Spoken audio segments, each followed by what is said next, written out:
Telugu PMC ప్రేక్షకులకు స్వాగతం. Hi friends, మీరు గనక ఇప్పుడే మా ఛానల్కు వచ్చినట్లయితే మా ఛానల్ని సబ్స్క్రైబ్ చేసుకోండి. సబ్స్క్రైబ్ చేయడంతో పాటు పక్కనే ఉన్న బెల్ ఐకాన్ని క్లిక్ చేయండి. మా టీవీలో ప్రసారమవుతున్న సూపర్ హిట్ సీరియల్ మళ్ళీ చక్కటి కథా కథనంతో సక్సెస్ఫుల్గా కొనసాగుతుంది ఈ సీరియల్. ఈ సీరియల్లో హీరోయిన్లుగా గౌరవ్ గుప్తా, ఆర్యన్, భావనా లాస్య, దీపా జగదీష్ నటిస్తున్నారు.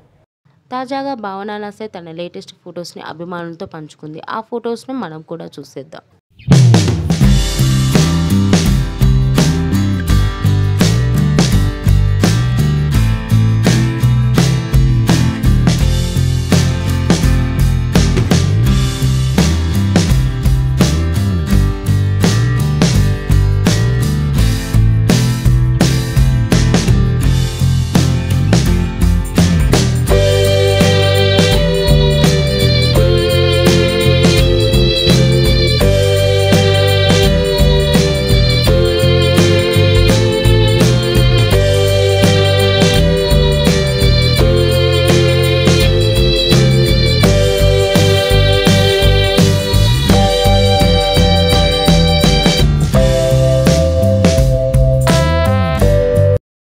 ఈ వీడియో మీకు నచ్చినట్లయితే లైక్ చేసి మరిన్ని టాలీవుడ్ లేటెస్ట్ అప్డేట్స్ మిస్ అవ్వకుండా చూడాలంటే తెలుగు పిఎంసి ఛానల్ను సబ్స్క్రైబ్ చేసుకొని పక్కనే ఉన్న బెల్ ఐకాన్ని క్లిక్ చేయండి.